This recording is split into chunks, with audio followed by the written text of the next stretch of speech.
La 12e étape du Tour de France sous la chaleur avec le ravitaillement et un peloton qui va laisser un peu filer à l'instant parce que l'écart a beaucoup diminué. 3 minutes et 31 secondes avec désormais un quatuor. 5 hommes étaient partis après 10 km. Malheureusement, David de la Cruz, le jeune coureur espagnol, il vient d'avoir 25 ans. Il les a eu le 6 mai dernier. Le coureur originaire de Sabadell a été victime d'une chute tout à l'heure, fracture de la clavicule à confirmer, traumatisme de l'omoplate droit, et le coureur de l'équipe Netap, c'est le premier dans cette équipe à quitter le Tour de France, eh bien, a donc été transporté en ambulance dans une ambulance à l'hôpital le plus proche. Il reste donc 7 équipes sur les 22 au départ au complet, dont 4 des 5 équipes françaises, puisque pour l'instant, eh bien, l'équipe AG2R La Mondiale est au complet, idem pour la FDJ.fr, pour le team Europcar et l'équipe Bretagne Séché Environnement. 44 coureurs français au départ, les 44 sont encore sur la route du Tour, puisque l'équipe Cofidis a perdu un coureur, mais c'est son coureur espagnol, Egoy Garcia. Voici le quatuor de tête avec Sébastien Langeveld, le champion des Pays-Bas de dos ici avec le Dossard 96, lui aussi emmené dans sa chute, mais avec moins de gravité, en tout cas pour l'instant, a priori par David de la Cruz. On a là en tête de ce groupe de 4 Grégory Rast, le Suisse, Simon Clark, l'Australien, et Florian Vachon, le coureur français de l'équipe Bretagne Séché Environnement. Derrière les 4, Cédric Vasseur, à peine remis de ses émotions. Oui, on est en train de bien sécher sur la route du Tour de France. 35 degrés, messieurs, après le contrôle de ravitaillement avec les 4 hommes de tête qui ont eu tout simplement une portion longue, rectiligne, vent de face. Ils ont pris leur temps pour se ravitailler. On ne s'est pas précipité, ce qui explique évidemment la raison pour laquelle l'écart a diminué. Mais maintenant, voilà, nous venons de tourner sur la droite, sur une route un peu plus escarpée. Et le peloton à son tour, je l'imagine, va prendre son temps, ce qui devrait permettre à ces 4 hommes de reprendre un peu de terrain.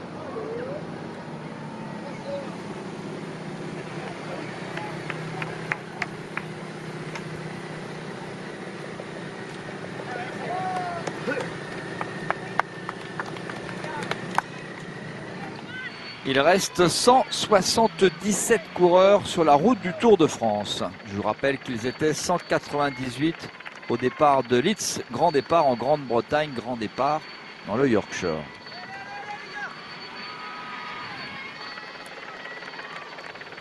Nous passons ici près du village, du très beau village de Châtillon d'Azergues, dominé par les ruines de son château.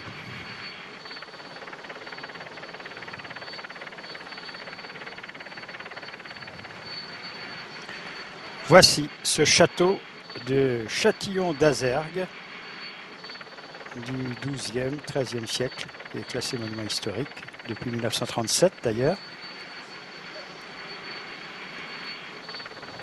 Et vous avez aussi tout à côté la chapelle Saint-Barthélemy, dite Notre-Dame du Bon Secours, juste à côté du château. Cette chapelle présente plusieurs particularités. Elle a été construite au XIIe siècle sur 2 chapelles superposées. Un ensemble qui a été restauré au XIXe siècle.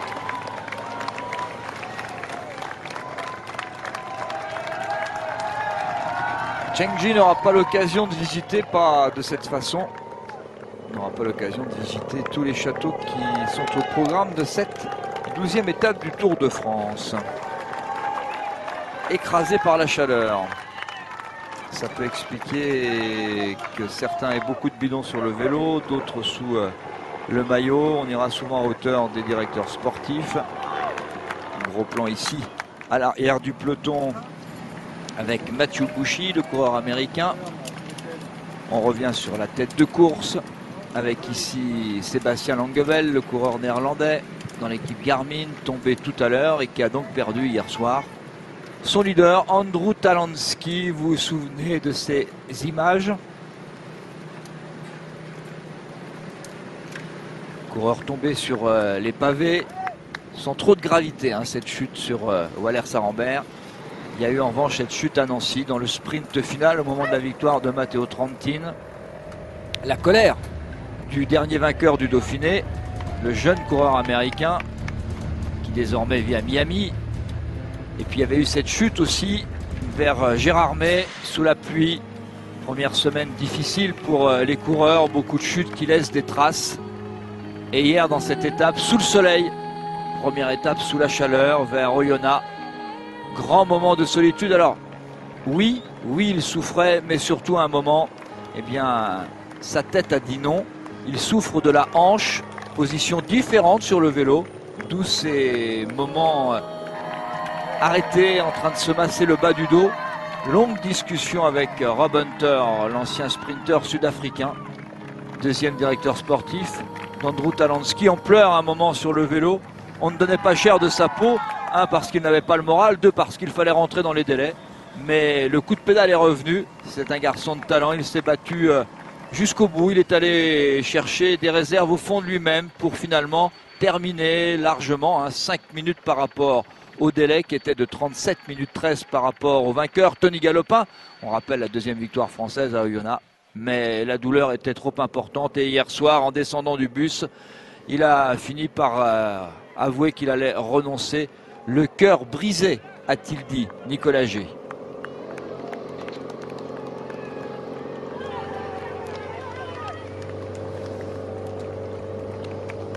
Oui Thierry, nous sommes aux côtés de Charlie Vegelius qui est le directeur sportif d'Andrew Talansky.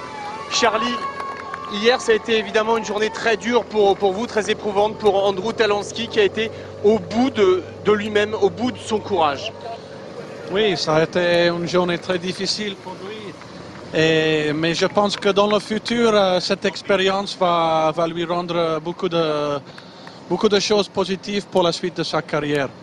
Andrew ne voulait pas abandonner, vous avez beaucoup discuté hier avec lui quand c'était difficile, il ne voulait pas abandonner?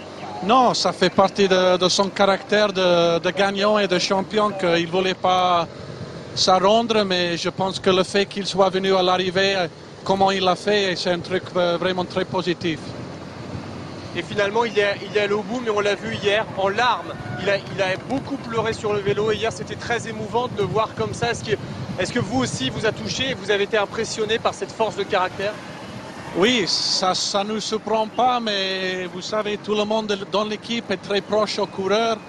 Et de les voir réduites comme ça, c'est toujours très difficile de les voir dans telles conditions, mais on doit continuer, on va le faire avec beaucoup de bon esprit. C'était quoi le plus dur? C'était ces douleurs à la hanche et aux fesses ou c'était mental? C'était les deux? Non, c'était son dos qui faisait ici que c'était pas possible pour lui de pédaler avec toutes ses forces. Et sur le Tour de France, pédaler dans le groupe quand on n'est pas au top, c'est vraiment très difficile. On va le revoir à la Vuelta. Est-ce qu'Andrew Talansky va faire le Tour d'Espagne? Ça, c'est pas encore défini. On doit prendre un peu de jours, le laisser tranquille et on va voir ça après. Merci beaucoup.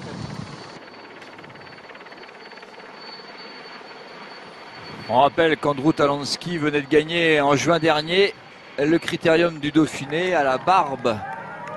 On est à la barbe d'Alberto Contador et de Christopher Froome, deux des grands favoris qui sur chute aussi ont dû quitter le Tour de France. Christopher Froome tombé 3 fois en 2 jours. Alberto Contador, victime d'un trait de fracture sur le tibia.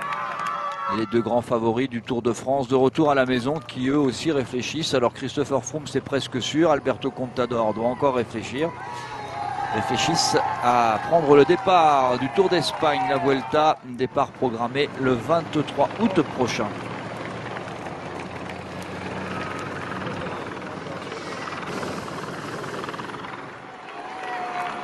Et petit changement de physionomie, Laurent Jalabert en tête de peloton.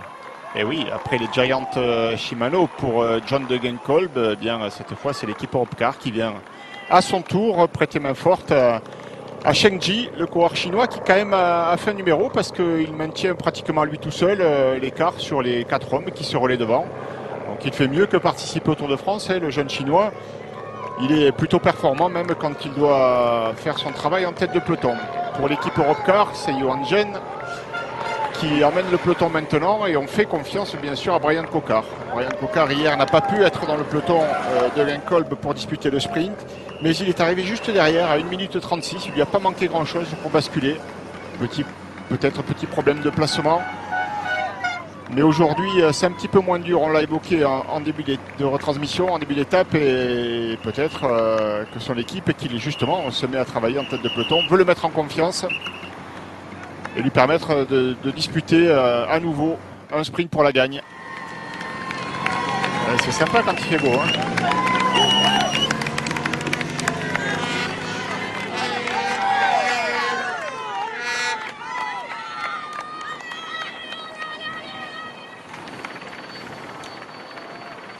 Pas de doute, la chute a désorganisé les 5 hommes de tête qui ne sont donc plus que 4 après l'abandon de David de la Cruz.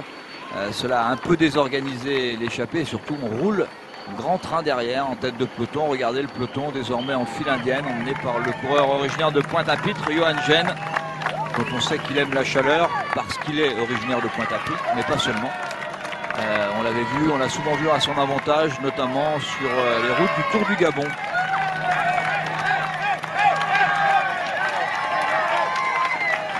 Allez, petit rappel, le prix de la combativité en Targaz. C'est le moment de jouer avec nous pour tenter de gagner un chèque de 5 000 € cette semaine. Un gagnant sera tiré au sort cette semaine. Répondez à la question du jour.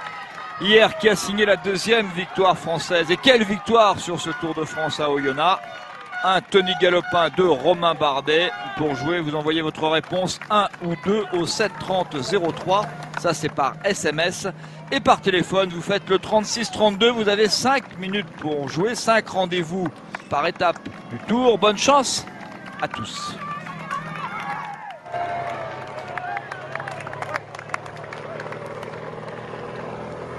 Et Alexandre Pichot a pris le relais de Johan Gene pour l'équipe Europcar, qui c'est vrai a deux possibilités avec Kevin Reza et Brian Cocard. On sait que Kevin Reza va vite, c'est le poisson pilote de Brian Cocard. Alors on nous a demandé plusieurs fois, mais je ne sais pas si on a vraiment bien répondu. Je l'avais expliqué une fois par rapport au requin, ce petit poisson qui venait souvent qui avait une ventouse sur la bouche et qui venait se coller sur le requin. On appelle ça un poisson pilote. Le poisson pilote en cyclisme, c'est celui qui est chargé d'emmener, c'est ça?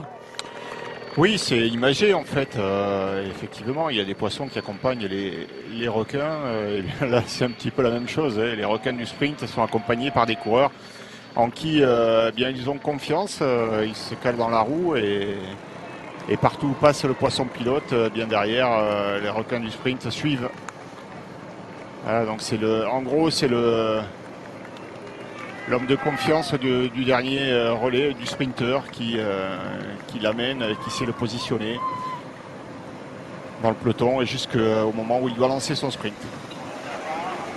Et vous parliez il y a un instant justement de Kevin Reza dans ce rôle-là pour Brian Cocard, et il faut quand même souligner que Kevin Reza réalise un tour remarquable avec de belles performances. Lui qui a terminé 3e du championnat de France derrière Demar et Bouhanni.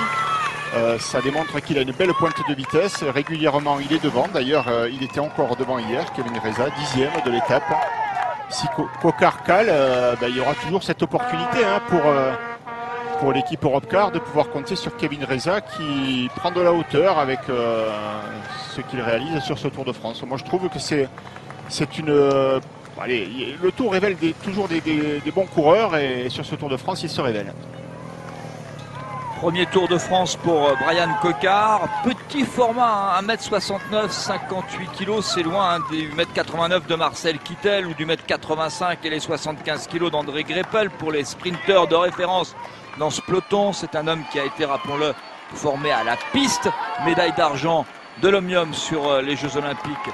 C'était à Londres en août 2012. Médaille d'argent sur route aussi, hein. On rappelle qu'il est vice-champion du monde espoir sur route, c'était aux Pays-Bas en 2012. Il en est déjà à 11 victoires chez les professionnels, 2 titres mondiaux chez les juniors. C'est quelqu'un qui sait tout faire, qui a le sourire, Brian Cocard, ce matin au départ. C'est un profil pas facile qui peut permettre à une échappée d'aller au bout. Si des équipes prennent leurs responsabilités, ça peut aussi arriver un petit groupe au sprint. Je pense qu'on a des bonnes cartes pour jouer sur les 2 tableaux, donc on est bien motivé. On cherche Un peu notre première victoire sur ce tour et c'est sûr que quand on voit le numéro de Tony Galopin hier, ça nous donne envie aussi de gagner notre petite étape. La motivation chez les coureurs français, le maillot jaune, la victoire de Tony Galopin, la victoire de Belcadril, tout ça donne des idées aux jeunes français qui en plus se connaissent bien parce que c'est vraiment cette génération des 22, 27 ans. Alors, il y a d'autres Français un peu plus anciens, je pense à Thomas Vauclair dans cette équipe Europcar par exemple. C'est l'expérience, ça a donné des idées à ces gamins-là quand ils étaient juniors. Maintenant, voilà, cette génération-là est en train d'éclore, notamment sur les routes du Tour de France. Brian Cocard, 4e à Roguette, 4e à Londres, 5e à Lille, lui qui découvre le Tour de France. En tout cas, le travail de l'équipe Europcar, Nicolas G est payant. On est descendu sous les 3 minutes, 2 minutes 58 désormais de retard pour le peloton sur le quatuor de tête. Et ça doit ravir forcément Andy Flickinger. Andy, bonjour. Andy Flickinger, le directeur sportif de cette équipe Europcar. Andy, sous l'impulsion de vos hommes notamment, l'écart vient de réduire à moins de 3 minutes. C'était le plan? Oui, c'est ça, oui, c'était le plan. On a Brian Cocard qui a de très bonnes jambes aujourd'hui. Et on a aussi des coureurs attaquants. Donc le final proposé est quand même assez vallonné. On va essayer de durcir un petit peu la course pour essayer de faire un bon final, soit avec Brian, soit avec un autre coureur. Hier, Brian Cocard, il lui a manqué quelques mètres pour basculer avec le peloton et notamment pour disputer le sprint avec John Degenkolb. Aujourd'hui, il se sent bien. Oui, hier, il lui a manqué 300 mètres. C'était un petit peu différent, c'était un petit peu plus raide. Après, Tony Galopin a fait un numéro à l'avant, donc ça a durci vraiment la course. Mais sur Paris-Nice, on avait vu Brian être à son aise sur une arrivée à Saint-Étienne. Donc c'est un parcours un peu moins raide, un peu plus roulant. Et pour lui, ce sera bien. Et vous disiez que ça pourrait convenir à d'autres coureurs, ça pourrait être Thomas Vauclair dans ce final. Oui, ça pourrait être Thomas, je ne sais pas trop tactiquement comment on va faire, mais on va essayer de bouger en tout cas. Merci beaucoup. On va dire que s'il y a des attaques, les coureurs d'Europcar seront vigilants à essayer de glisser des garçons comme Vauclair, Gauthier, que l'on a vu hier à l'attaque, et pourquoi pas Pierre Rolland dans ses offensives. Mais là, vraiment, on mise davantage sur le sprint pour Brian Cocard, dont Andy Flickinger rappelait, et c'est vrai que sur le dernier Paris-Nice, eh bien, vers Rive de Gier, il avait été celui qui avait remporté le sprint du peloton derrière à la victoire de Bettencourt, on s'en souvient. Donc il peut passer ce genre de boss, bien sûr, Brian Cocard. Et s'il a de bonnes jambes, ça c'est une info. Voici les monts du Lyonnais ici, qui sont souvent confondus d'ailleurs avec les monts de Tarare. Ils appartiennent au contrefort du Massif central, département de la Loire, département du Rhône. Ce sont des régions de basse montagne. Et ces contreforts sont une limite naturelle pour Lyon dans le nord-est et pour Saint-Étienne au sud-ouest. Ce sont les deux grands pôles urbains, bien sûr, de la région Rhône-Alpes. Ils sont situés sur la ligne de partage des eaux. Et on aperçoit dans le fond là-bas la ville de Lyon, dont je parlais il y a un instant, au confluent du Rhône et de la Saône.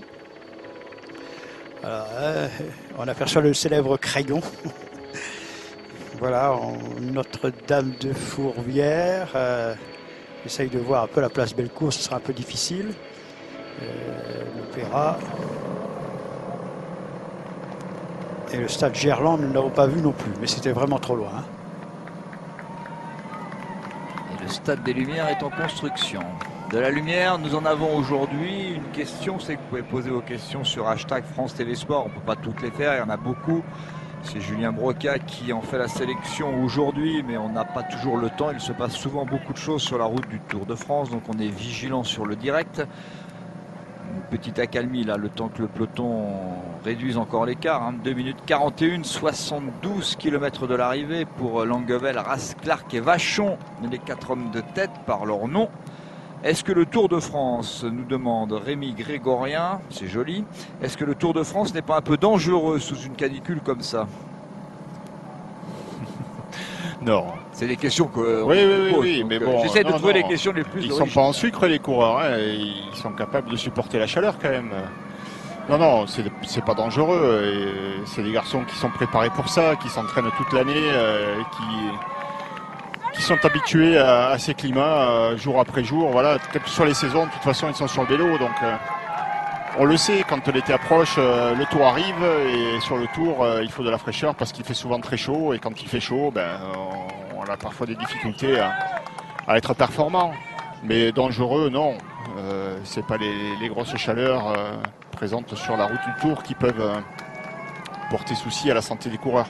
Il faut bien sûr après respecter certaines règles, on l'a dit tout à l'heure, l'hydratation, on en a parlé, c'est très important. La déshydratation pourrait être dangereuse par ces températures, mais évidemment quand on fait du sport et quand on fait un effort et qu'il fait chaud, on a rapidement soif et on n'oublie pas de boire. Et sur le Tour de France, on a accès au ravitaillement de façon conséquente, donc ça ne pose pas de problème.